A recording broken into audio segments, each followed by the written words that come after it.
राम राम शेतकरी मित्रांनो, पीएम किसान योजनेबद्दल अगदी महत्त्वाचं असं एक अपडेट आलेलं आहे। मित्रांनो, आतापर्यंत ज्या शेतकऱ्यांना जमीन आहे अशा शेतकऱ्यांना या योजनेचा लाभ मिळत होता। मात्र यापुढे आता ज्या शेतकऱ्याकडे जमिनीचा हक्क नाही मात्र तो शेती करतोय अशा सुद्धा शेतकऱ्यांना पीएम किसान योजनेचा लाभ मिळणार आहे आणि त्यांना तात्काळ 1 हप्ता सुद्धा दिला जाणार आहे। आता नेमकं हे अपडेट काय आहे आणि हे कशा माध्यमातून या शेतकऱ्यांना पैसे मिळणार आहेत याबद्दलचं सविस्तर अपडेट या व्हिडिओमधून आपल्याला घ्यायचंय। त्यामुळे तुम्ही जर आपल्या चॅनलवर नवीन असाल तर चॅनलला सबस्क्राइब करा, व्हिडिओला लाईक करा आणि प्रत्येक शेतकऱ्यापर्यंत ही माहिती शेअर करा। कारण ज्या शेतकऱ्यांना आतापर्यंत जमीन आहे अशा शेतकऱ्यांना या योजनेचा लाभ मिळत होता। त्या शेतकऱ्यांना त्यांचा 7/12 शेतकरी असल्याचं प्रमाणपत्र, लँड सीडिंग, त्यांची केवायसी असे भलते कुटाने करावं लागत होते। त्यावेळेस कुठं पीएम किसान योजनेचा लाभ या शेतकऱ्यांना मिळत होता।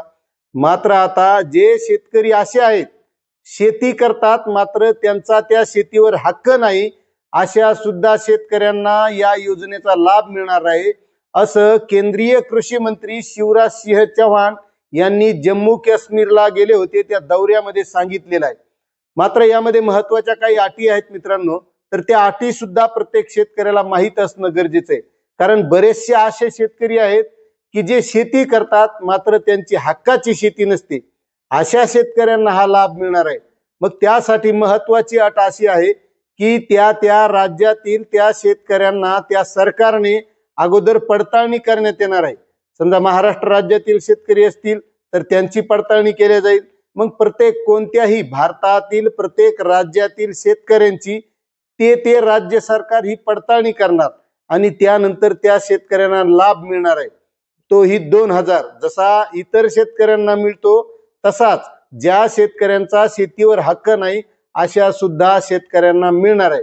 मात्र त्यामधील महत्त्वाची एक अट अशी आहे की ते शेतकरी सीमावर्ती भागातील असणं गरजेचं आहे आणि ते स्वतः शेती करतात। त्यांचा शेतीवर जरी हक्क नसला मात्र ते शेती स्वतः करतात अशा शेतकऱ्यांना मिळणार आहे। आणि त्यासाठी त्या राज्यानं असा अहवाल देणं गरजेचं आहे की या शेतकऱ्यांना या पीएम किसान योजनेचा लाभ मिळू शकतो। अशी ही महत्त्वाची अपडेट आहे। मित्रांनो, आपल्याला अपडेट कशी वाटली नक्कीच कमेंट करा। चॅनलवर नवीन असाल तर सबस्क्राइब करा, व्हिडिओला लाईक करा आणि प्रत्येक शेतकऱ्यापर्यंत ही माहिती शेअर करा। धन्यवाद।